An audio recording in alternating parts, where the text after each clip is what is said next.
Mbote, vous qui aimez me suivre, je suis Brogui, votre ami. Je me porte bien et j'espère que cette petite vidéo vous trouvera en parfaite santé. Je suis de nouveau devant cette petite caméra où nous venons pour animer les révélations qui ont été mises à notre portée en ces temps-ci.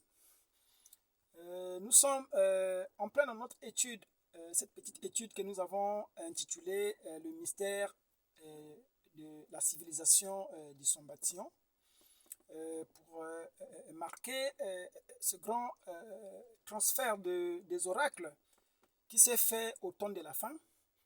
Parce que nous croyons, comme le dit Branham lui-même, qu'il est né avec une mission précise pour Israël. Il voulait bien être l'apôtre d'Israël, c'est-à-dire celui qui devrait prendre les oracles du côté des nations pour les transférer aux Israélites. Il dit que de la même manière que Paul a été celui qui a servi de passerelle pour ramener les oracles chez les nations, il dit que lui, il se proposait pour être l'apôtre d'Israël, comme je viens de le dire. C'est pourquoi nous voulons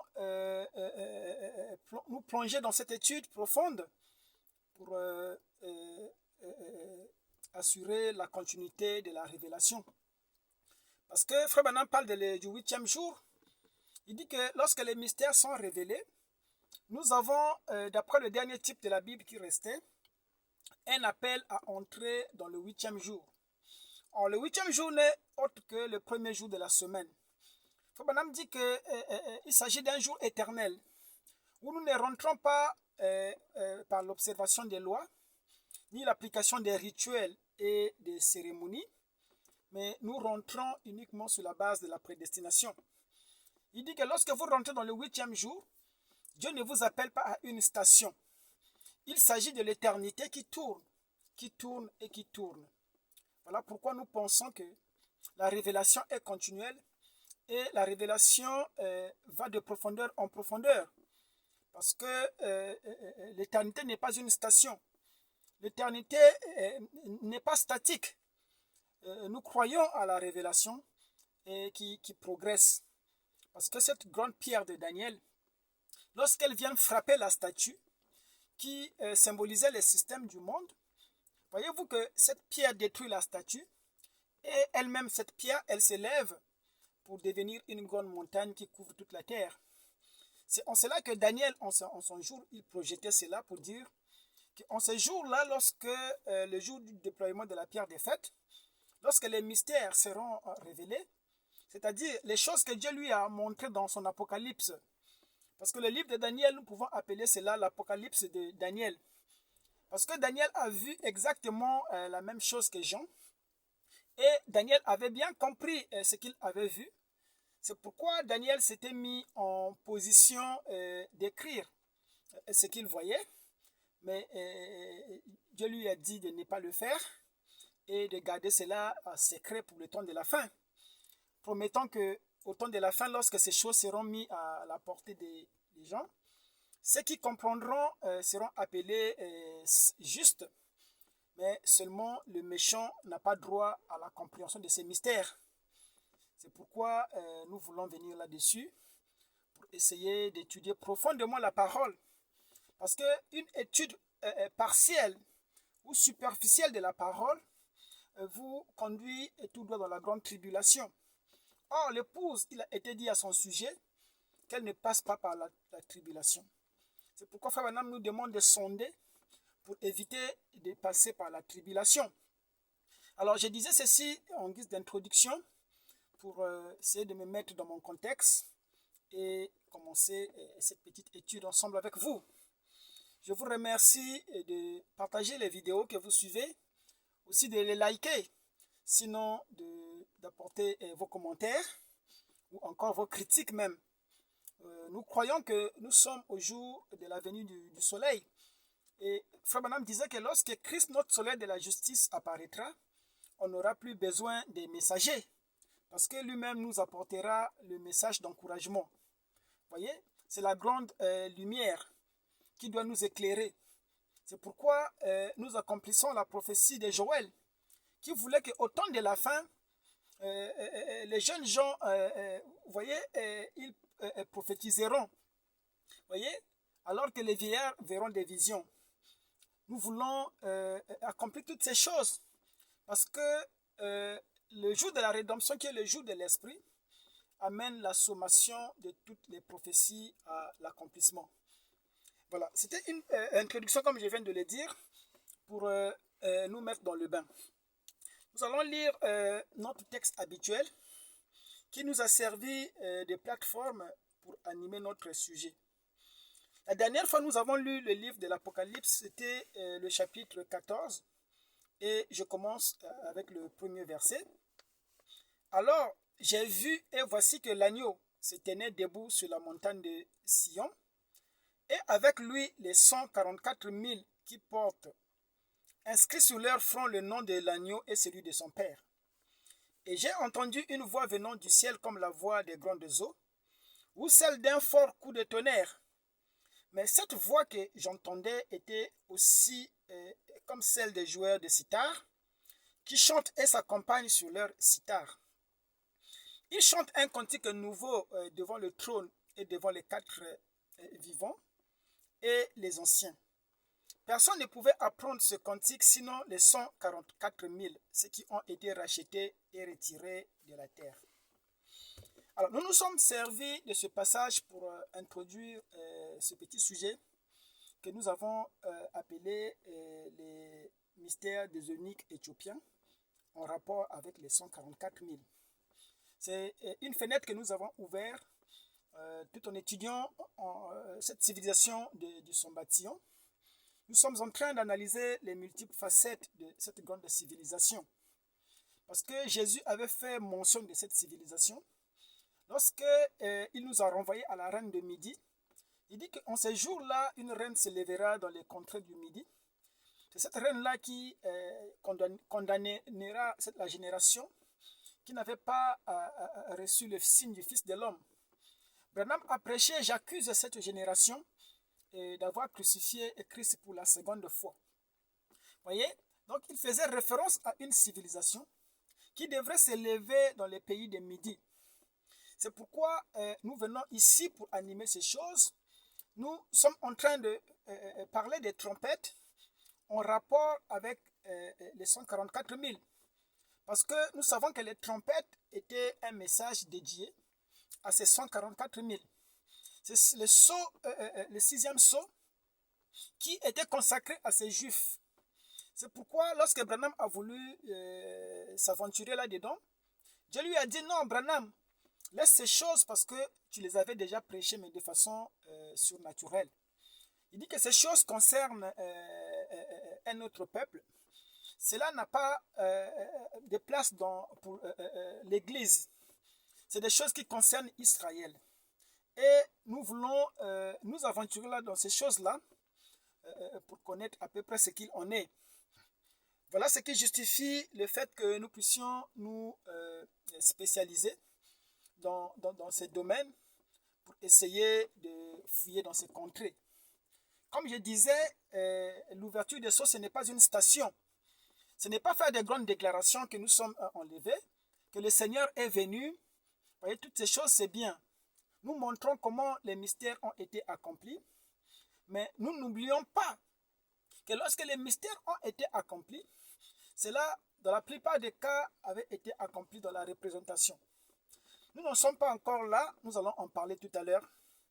Alors, en lisant ce passage de l'Écriture, je pensais à ce qu'un bro m'a dit en commentaire. Il dit, oh, bro Guy, en tout cas, je suis surpris quand j'ai entendu des prédicateurs utiliser les mêmes termes que toi tu utilises dans tes vidéos quand tu parles de la civilisation des peuples au-delà des fleuves de l'Éthiopie. Hein, ces prédicateurs s'inscrivent sur cette voie, la même voie que toi tu mènes. Et c'est là, je lui ai dit, frère, cela ne peut que m'en réjouir. Parce que nous sommes positifs quant à l'esprit de Nicodème. Vous voyez que Jésus ne l'avait pas repoussé. Bien que Nicodème soit venu de nuit pour consulter le Seigneur. Parce que c'était un docteur, il avait beaucoup d'honneur, des honneurs, et il n'a pas voulu venir de jour pour questionner le Seigneur, parce qu'il ne voulait peut-être pas se passer pour un ridicule aux yeux de sa congrégation. C'est pourquoi il a opté pour la nuit. Voyez, et Jésus a été réceptif et Jésus lui a enseigné le mystère de la nouvelle naissance.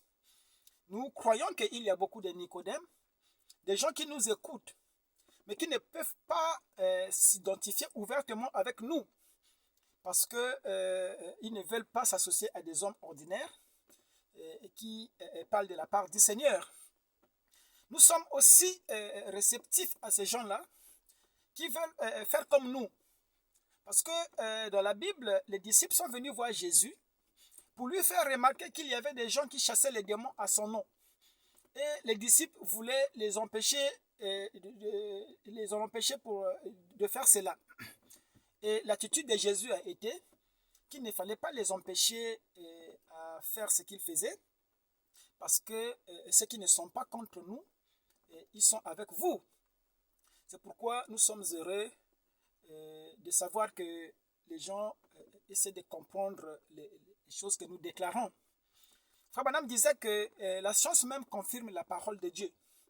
Même lorsque les humains ne veulent pas, ou les hommes d'église, je vais dire, ne veulent pas s'aligner derrière la vérité, mais la science, voyez, confirme la parole. Aujourd'hui, l'archéologie et même l'histoire même confirme, l'étude de l'histoire et des civilisations anciennes confirme les choses que nous disons. Nous voyons que même les rabbins eux-mêmes israéliens, voyez-vous, ils sont arrivés à un point où ils reconnaissent qu'au-delà des fleuves de l'Éthiopie, dans le bassin du Congo, il y a des tribus qui se rapportent d'être des tribus juives. Vous voyez, il y a des vidéos qui circulent. À cet effet, mon ami Frère Neville du Canada avait envoyé une vidéo d'un rabbin qui parlait des Louba en RDC. Il dit que les Louba, c'est une tribu juive, voyez, qui s'était détachée. Et pour nous, nous pensons que cela n'est pas nouveau. C'est une reconnaissance tardive des choses que nous déclarons, parce que ces vérités sont connues. Vous savez qu'à la fin de la guerre, lorsque Israël commençait à se reconstituer en pays, en nation, et il y avait des colonies de Juifs qui partaient de partout en Europe. Et Frère Branham parle de ces colonies-là qui sont parties de l'Iran. Et lorsqu'ils rentraient au pays, chez eux, dans l'espoir de voir les seigneurs, vous voyez que c'est ça qui a formé l'État d'Israël à l'époque. Et cela a suscité, voyez-vous, des critiques. Je fais référence au président de l'Égypte de l'époque, je pense que c'était Yasser, et qui se moquait pour dire comment se fait-il que les Juifs, lorsqu'ils sortaient de leur pays, c'était des Noirs. Mais comment se fait-il qu'en rentrant chez eux, ils sont devenus blonds? Vous voyez? C'était une critique qui n'était pas bien reçue par les autorités israéliennes. C'est en cela d'ailleurs qu'ils ont dépêché des avions pour aller collecter cette tribu juive qui était égarée en Éthiopie, qu'on appelait les Falachas. On les a obligés de rentrer en Israël pour faire le mixage. Parce que eux-mêmes, les autorités israéliennes, ils sont conscients que les vrais juifs authentiques, ils n'étaient pas blancs, ils étaient noirs. Vous voyez? Il y a toutes ces choses-là qui échappent, vous voyez, à l'intelligence collective. C'est pourquoi les gens sont restés sur, voyez-vous, les anciens schémas. Donc, la critique du frère ou la remarque du frère ne pouvait que me réjouir. Mais nous savons que la révélation de la parole, c'est ce que nous appelons la mer de cristal. Et vous savez que lorsqu'on parle de la mer de cristal, on veut parler de la pureté de la parole. La mer de cristal, c'est un miroir. Lorsque vous vous tenez devant cette mer de cristal, il y a votre reflet, voyez-vous, qui est en face de vous. C'est-à-dire que le mystère de la purification de la mer n'accepte pas des objets ou tout corps étrange qui n'a pas de vie en soi. Si vous jetez un morceau de bois dans la mer, voyez-vous, les lois cosmiques qui régissent les mouvements des eaux, fait de sorte que ce morceau de bois puisse être chassé et repoussé vers le rivage. Pourquoi? Parce que le pouvoir de purification de la mer n'accepte pas. Dans toute chose, il y a des lois. C'est pourquoi nous voulons être comme l'aigle. Vous savez que lorsque le vautour veut se lever pour défier l'aigle, l'aigle n'en fait pas un défi ni un problème. Parce que l'aigle a des capacités pour voler. Ce que l'aigle fait, c'est que l'aigle monte un peu plus haut et il sort de la zone qu'on appelle la zone de confort, où il n'y a plus assez d'oxygène. C'est là où l'aigle commence maintenant à se déployer en battant très très puissamment ses ailes pour lui permettre de se déplacer où l'air n'est pas assez courant. Et lorsque monsieur le vautour arrive dans ces zones, voyez-vous, il voit toute sa plume qui commence à l'abandonner. Il voit sa popularité qui le lâche. Il voit les honneurs qui commencent à tomber. Les membres de l'église qui commencent à l'excommunier même. Voyez, l'aigle, le vautour ne peut simplement pas supporter. Ce qu'il fait, c'est qu'il revient dans la masse. C'est pourquoi ne vous inquiétez pas lorsque les prédicateurs se lèvent avec les déclarations. Oui, nous sommes enlevés. Oui, le Seigneur est venu. Oui, le mystère de ceci, le mystère de cela. Mais nous croyons, comme Frère Branham dit, que lorsque vous faites des grandes déclarations et que vous ne vivez pas en conséquence de ce que vous déclarez, dit que vous êtes encore des pécheurs, c'est-à-dire vous êtes encore des incrédules. C'est pourquoi nous ne nous inscrivons pas dans cette logique des affrontements, parce que nous croyons que lorsque le jour de l'homme termine, c'est le jour de l'Éternel qui prend le relais. Or, le jour de l'Éternel, c'est le jour de l'Esprit. Le jour de l'Esprit, Frère Branham dit que c'est le jour où le culte ne se fait plus selon les idées des hommes. Il s'agit du déploiement de l'Esprit, parce que l'Esprit est souverain. Voilà. Je ne vais pas perdre du temps dans mon commentaire. Je vais, comme je ne sais pas si je l'ai annoncé au début, mais je voulais consacrer cette séance aux questions et réponses, parce que, comme vous connaissez la coutume, nous ne voulons pas accumuler beaucoup de questions. Nous prenons les questions au fur et à mesure pour nous permettre d'avancer avec le sujet. Parce que nous voulons nous assurer que les choses que nous disons sont bien comprises et que cela aide les gens à avoir une vision plus claire de la parole. Voilà. Nous lisons la première question.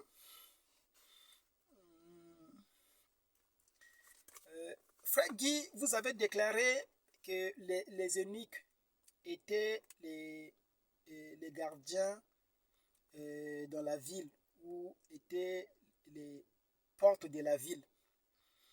Comment vous conciliez le mystère des eunuques avec les 144 000? Une très bonne question. Effectivement, le frère a compris la ramification qu'il y avait entre les eunuques, parce que nous parlions du mystère des eunuques éthiopiens. Nous avons dit que l'Éthiopie était la seule civilisation qui a produit les eunuques. Les eunuques étaient les serviteurs de la reine. C'est-à-dire que lorsque la reine de l'Éthiopie se déplaçait, il y avait des eunuques autour d'elle. C'était des serviteurs.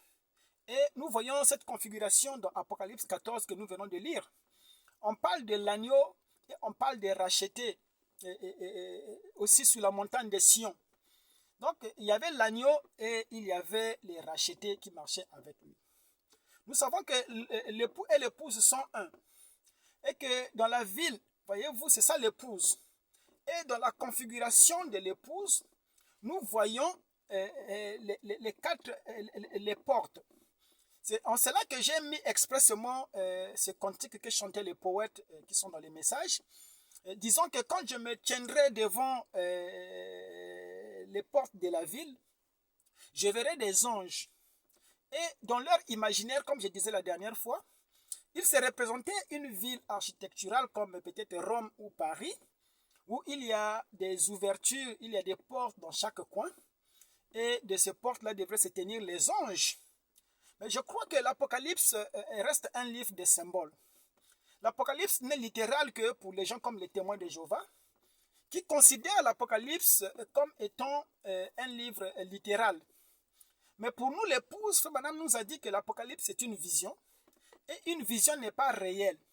C'est pourquoi la dernière fois, je déclarais que l'Apocalypse, tel que cela a été écrit, n'est pas la parole de Dieu.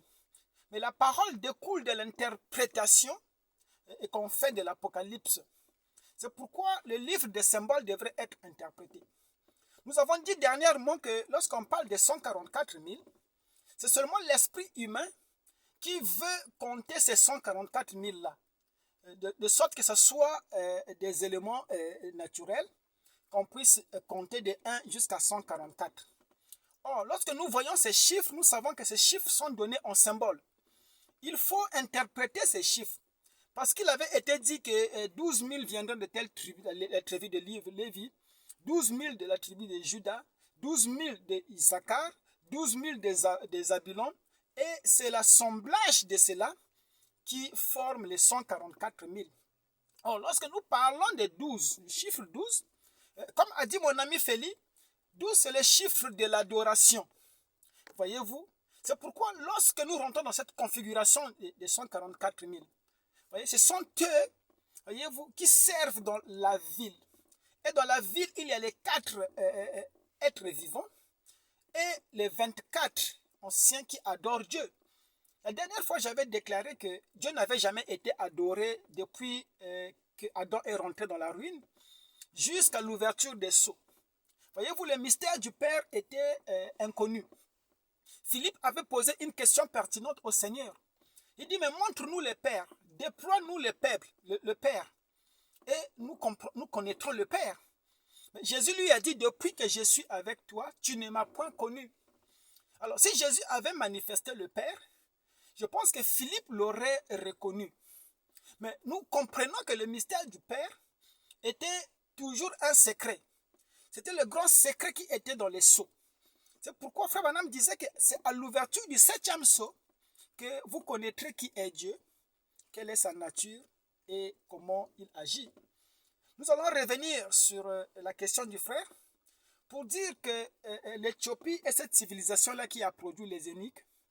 Et dans la vision qui est l'Apocalypse, nous voyons que les 144 000 étaient là comme étant les gardiens de l'épouse ou les serviteurs de l'épouse. Et les 144 000 faisaient partie d'une certaine configuration qui était différente de celle de l'épouse. Les 144 000, ce sont les rachetés qui ne se sont pas mixés avec les femmes. Ils ne se sont pas souillés avec les femmes. Ils n'ont pas interagi avec les femmes. Lorsque nous parlons des femmes dans la prophétie, nous faisons allusion aux églises. Donc les 144 000, ce sont ceux-là qui n'ont pas eu d'interaction avec les églises. Ils sont restés purs. Et ce sont eux qui servaient dans le temple, qui servaient l'épouse. Pourquoi? Parce que dans la ville, l'épouse, c'est elle la reine. Voyez, elle est au repos et les 144 000, ce sont les portes. Voyez, nul ne peut rentrer dans la configuration de l'épouse, sans passer par les gardiens. C'est pourquoi, lorsque nous parlons des oracles qui avaient été transmis, voyez-vous, les oracles sont tombés dans les mains des 144 000. Or, les 144 000, comme je viens de dire, ce sont les portes. Voyez? Lorsque nous parlons des portes, lorsque nous parlons de la fermeture des portes des nations, les gens ont des idées, voyez? C'est tout à fait normal que lorsqu'on parle de ces choses, de l'Apocalypse, les gens pensent aux choses littérales. Lorsque nous disons que les sceaux mettent ferment les portes de la dispensation des nations, les gens pensent qu'il s'agit d'une grande porte où les gens entrent. Non, lorsque nous parlons des portes de la dispensation des nations, nous faisons allusion au messager. Parce que dans étroite est la porte, le messager, c'est lui qui est la porte. Jésus disait que je suis la porte du troupeau. Nul ne peut aller au Père sans passer par moi. Or, le Père, c'est la nouvelle Jérusalem. Nul ne pouvait accéder dans cette dispensation sans passer par la porte. Parce que le bon berger, c'est celui qui se tient à la porte. Et pendant le règne des nations, nous avons vu qu'il y avait cette porte qui était en rapport avec les 7 messagers. Et lorsque le dernier messager partait de la terre, voyez, le signe que Dieu avait donné à Frère Branham, qui annoncerait son départ, c'est lorsque le soleil devrait s'obscurcir et la lune devait se changer en sang.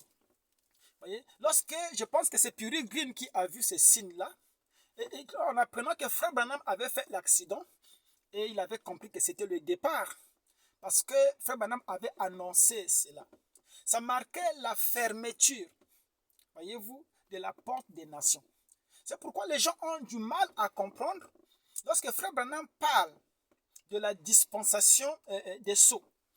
Il prêche les sceaux. Il dit que lorsque les sceaux sont révélés, la porte des nations est fermée. Il n'y a plus d'intercession. Voyez, et personne ne peut plus entrer. Voyez-vous, le temps de la grâce est terminé. Mais en même temps, lorsque Branham finit de prêcher, il fait un appel à l'autel. Les gens viennent, il dit que venez. La porte est encore ouverte. Voyez-vous, le sang est encore là et le pardon est encore là. Mais il projetait cela. Il dit qu'un jour, il n'y aura plus le sang sous le trône. Un jour, la porte sera fermée et plus personne ne pourra être sauvé. Alors, mais pourquoi, Frère Branham, tu as prêché que l'ouverture des sceaux clôture la porte, mais tu fais encore un appel à l'autel? C'est parce que les gens ne comprenaient pas que Branham était dans la jonction des temps. C'était lui-même la porte. Tant que Branham était sur la terre, c'était le 4e être vivant, l'onction de l'aigle. C'était ça la porte de l'Est qui restait, qui permettait à ce que les gens puissent fuir la colère. Vous voyez? Il disait qu'entrer pendant que la porte est encore ouverte. Il fallait attendre son départ pour que officiellement cette porte soit fermée. C'est pourquoi nous aujourd'hui qui sommes venus après son départ, nous disons qu'il n'y a plus de salut pour l'Église. Nous disons que les portes de la grâce sont fermées. Que les prédicateurs qui vous montent, qui vous enseignent, qui vous vendent les rêves concernant le salut, et ce sont des brigands. Voyez-vous, des gens, des escrocs. Parce que la vérité est que dès que Frère Branham est parti, voyez-vous, il y a eu des ténèbres qui l'ont remplacé. Parce que le peu de lumière qui éclairait les gens, c'était le messager. C'est pourquoi la Odyssée est rentrée dans les ténèbres profondes. Les portes du salut sont fermées et on a posé dans les COD une question à Frère Branham. Frère Branham, aujourd'hui les prédicateurs, ils prêchent le Saint-Esprit, ils prêchent la repentance et le pardon des péchés et toutes ces choses. Et la question était, que prêcheront-ils? Que prêcheront les prédicateurs qui n'iront pas avec l'épouse dans l'enlèvement? Que prêcheront-ils? Et dans la réponse, Frère Branham répond, il dit que les prédicateurs qui n'iront pas avec l'épouse dans l'enlèvement continueront à prêcher les mêmes choses. C'est pourquoi aujourd'hui, lorsque vous voyez un prédicateur, vous prêchez la repentance. Oh, les baptêmes, vous prêchez le Saint-Esprit, c'est le signe qui montre qu'il n'est pas allé avec l'épouse dans l'enlèvement. Parce que ce sont eux qui devraient prêcher les mêmes choses. Mais pour ceux qui sont allés avec l'épouse dans l'enlèvement, ils sont avec Jean dans la configuration de ce que l'ange lui a dit. Monte ici et je te montrerai les choses qui devraient arriver.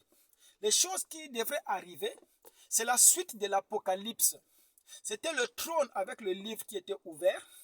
Voyez-vous, on rentre dans la configuration de la révélation. C'est pourquoi nous ne revenons plus sur les choses des âges. Nous parlons maintenant des choses qui sont venues après l'ouverture des sceaux. Parce que Branham, lorsqu'il prêche le 7e sceau, il dit qu'il doit aller se reposer chez lui. Mais il promet de revenir au Branham Tabernacle pour enchaîner avec les 7 trompettes et les 7 coupes et les 7 fléaux. Voyez? Mais lorsqu'il est revenu et qu'il a voulu attaquer les 7 trompettes, la voix lui a dit, non, Branham, tu as pressé ces choses de façon surnaturelle. C'est pourquoi nous, aujourd'hui, nous voulons nous aventurer dans cette dispensation, dans cette catégorie de choses qui concernait le peuple à qui Branham avait rendu le témoin. Pourquoi? Parce que lorsque dans sa tentative d'aller donner le témoin en Israël, Dieu lui rencontre en Égypte pour lui dire, non, Branham, éloigne-toi de la Palestine. Mais comment c'est moi qui dois amener Israël au Seigneur? Tu me dis de m'éloigner de la Palestine. Alors que Israël se trouve maintenant réuni en Palestine, les conditions sont en place pour que je puisse aller faire la démonstration là-bas et amener Israël au Seigneur. Dieu lui dit, éloigne-toi de la Palestine, car ce n'est pas encore le moment.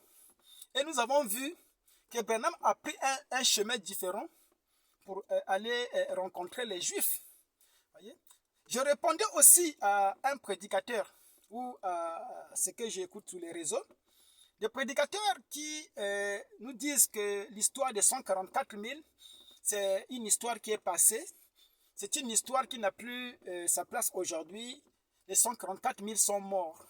Je dis que c'est l'exacte vérité. D'ailleurs, c'est des choses que Branham a accomplies avant même l'ouverture des sceaux. L'Israël est rentré en 1948 et lorsque Frère Branham parle de ces choses, il dit qu'il avait arrêté les 4 vents pour qu'ils puissent sceller les ouvriers de la 11e heure. Il dit que ces Juifs, je les ai eus entre ma main, je les ai scellés. Mais est-ce qu'on peut expliquer comment Branham a scellé les 144 000? Est-ce qu'on a vu Branham avec un pinceau en train de sceller des individus au nombre de 144 000? Non, toutes ces choses que Branham a accomplies, il l'a fait dans la représentation. C'est comme j'expliquais dernièrement, j'ai dit que nombreux ici se réclament de l'épouse. Ils disent, oh oui, nous sommes de l'épouse. Je suis membre de l'épouse, j'ai été enlevé. Mais, messieurs, lorsque vous parlez de l'enlèvement, vous pensez que c'est un événement qui a eu lieu hier ou avant-hier. Non, l'enlèvement, c'est un mystère qui concernait la nuit, les âges de l'Église. Et Frère Branham a décrit cela comme étant un événement qui devrait arriver pendant que le messager est sur la terre en train de proclamer son message. Il dit que l'Église est enlevée au temps même du message. Dans l'âge de Philadelphie, paragraphe 33, il dit que l'Église est enlevée lorsque le messager vient pour réprimander. Il dit que c'est en ce moment-là que l'Église est enlevée. Il dit que c'est le signe du Fils de l'homme qui catapulte nos âmes. Et lorsque ces choses se sont passées, la plupart d'entre nous, nous n'étions même pas encore nés. Donc nous n'étions pas témoins de ces choses. Comment ton âme a été catapultée alors que toi, tu n'as pas connu cette expérience. Tu n'as pas vu le signe du Fils de l'homme. C'est ça qui catapulte les âmes dans l'enlèvement. Vous voyez? Ils ne comprennent pas le mystère de la représentation. Donc ceux qui se réclament de l'épouse, ils le sont par la représentation. C'est en croyant que lorsque Branham faisait ces choses, qu'ils étaient représentés dans Abraham qui est le père de la nation. Voyez-vous, le père des multitudes. C'est ainsi avec le mystère des 144 000. Lorsque Frère Branham parle des rabbins juifs, il l'explique dans la brochure Les 70 semaines de Daniel. Voyez, dans ce combiné-là de 3 prédications, il dit que l'Israël devrait naître, voyez-vous, en un jour. C'est ce que la Bible prévoyait au sujet d'Israël. Il dit, mais comment Israël devrait naître en un jour? Il dit que c'est à travers les rabbins. Donc, Israël, la naissance d'Israël en tant que nation, c'est fait dans la représentation. C'est-à-dire qu'à travers les rabbins, c'est ça qui a amené la naissance d'Israël. Donc, les 144 000 ont été appelés par la représentation. Ils étaient représentés à travers les rabbins. C'est comme ça que Branham les a scellés. C'est comme Lévi qui a payé la dîme d'Abraham. Si aujourd'hui, vous Vous vous revendiquez de l'épouse, ce qui est à tort même parce que vous êtes des Africains. Vous n'êtes pas dans cette configuration de l'épouse. Parce que rappelez-vous que lorsque Branham parle des gens des nations, il est précis. Il dit que nous, les anglo-saxons, nous, les blonds, nous, les japhétistes, nous étions des païens, nous adorions les idoles, nous avions un morceau de bois attaché au dos, nous adorions les idoles, nous n'avions pas connu le Messie. Et vous, les Africains qui reprenez ces citations de Frère Branham, vous dites aussi que nous, les Blancs, les Anglo-Saxons, ne voyez-vous pas que vous êtes ridicules? Parce que vous n'êtes pas les Anglo-Saxons, vous n'êtes pas les Blancs. Voyez? Donc, par conséquent, vous n'êtes pas les gens des nations, vous n'êtes pas les païens dont parle Frère Branham. Parce que ces païens-là, Frère Branham dit que ce sont les gens des nations. Ce sont les anglo-saxons. Il cite les Romains qui adoraient les idoles. Tous ces peuples-là, voyez-vous, qui relèvent des Japheth. Il y avait 3 catégories de gens, nous avons dit. C'est cette confusion-là qui règne parmi les gens. Et c'est là, lorsque Jésus est arrivé, il n'a pas toléré cette confusion. C'est pourquoi lorsque cette femme syro-phénicienne voulait s'aventurer sur ces terrains-là, parce qu'elle avait vu Bartimée appeler Jésus fils de David, elle a voulu faire de même. Oh, aie pitié de moi, Jésus fils de David. Jésus lui a affiché l'indifférence totale. Et cela a scandalisé même les disciples. Il dit, mais maître, pourquoi tu ne réponds pas? Ils étaient stupéfaits.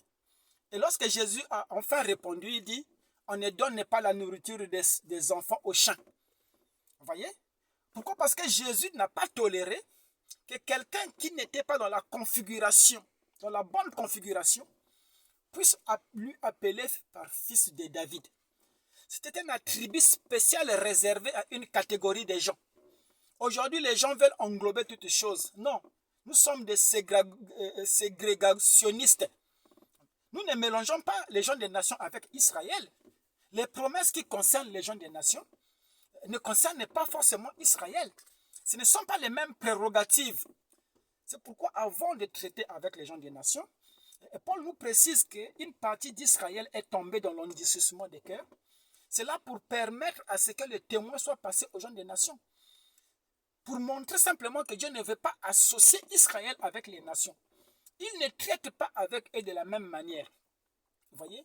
Pour Israël, il avait donné les 70 semaines de Daniel qui devraient régir le temps alloué à Israël. Pour les nations, il n'a pas agi ainsi. C'est pourquoi nous déplorons l'ignorance des prédicateurs qui, dans la foulée ou dans la folie, voyez-vous, veulent mélanger toutes ces choses, toutes ces dispositions qui avaient été mises à part. Les peuples qui avaient été mis à part, séparément traités par la parole. Voyez? Simplement parce que les gens n'ont pas compris. Mais aujourd'hui, même l'histoire, la science nous révèle que nous, en tant que Bantous, nous sommes plus rattachés à cette culture biblique, voyez-vous, que les Occidentaux. Toutes les attributions ou toutes les caractéristiques qui ont manifesté les fils d'Israël de la Bible se répercutent sur un peuple qu'on appelle les peuples bantous. Ce peuple-là qui est concentré au-delà des fleuves de Couche. Voilà pourquoi nous venons parler de ces choses, pour montrer que nous, en tant qu'Africains, nous ne sommes pas dans cette configuration qu'on appelle l'épouse. Voyez? Et nous savons que nous marchons avec l'épouse, mais dans la ville, nous sommes les eunuques. C'est-à-dire que nous, notre place, c'est le sacerdoce. Parce qu'il avait remis le témoin à ce peuple. Et c'est un peuple qui devrait servir dans la ville. C'est les 144 000. Ceux-là ne sont pas associés avec les femmes, les églises, et ils font le service. Ils sont les entrées de la ville. Personne ne peut rentrer dans la ville sans passer par eux. C'est pourquoi Branham disait qu'ils viendront de l'Afrique. Ils viendront vous prêcher. Nous n'irons pas aux États-Unis pour prêcher ce qui est dans les brochures. Mais nous irons pour chanter le cantique de Moïse. Parce que ces 144 000 là chantaient un cantique que seuls eux connaissaient. C'était un cantique inconnu. Nous sommes toujours dans le mystère de l'inconnu. Le septième saut était un mystère inconnu. Branham dit que lorsqu'il parle du septième saut, il dit que l'un des mystères, j'ai parlé de ça hier, l'autre mystère m'a été donné en langue inconnue. Voyez-vous, cette langue inconnue, ce cantique inconnu, que seuls les 144 000 parlaient. Oh, j'ai dépassé mon temps. Je n'ai même pas pu prendre la deuxième question. Mais nous reviendrons sur la deuxième question pour parler exactement des eunuques éthiopiens en rapport avec les 144 000. Parce que dans l'ordre de la ville qui est le Saint des Saints, nous avons dit que l'onction du Saint des Saints, ce n'est pas un homme. Frère Branham parle d'un peuple. Il dit que ce n'est même pas Christ. Parce que Christ avait déjà été oint selon Ésaïe. Il disait que l'Esprit du Seigneur m'a oint pour proclamer l'année de liberté. Et Branham a dit l'Esprit du Seigneur m'a oint pour proclamer l'année de vengeance qui est l'année de jugement. Mais oindre les saints des saints, non, c'est une autre dispensation. C'est un autre ordre. Voyez-vous, là, il s'agit d'un peuple. Et dans ce peuple-là, il y a les 144 000 qui tiennent les oracles. Merci, c'était Brogui.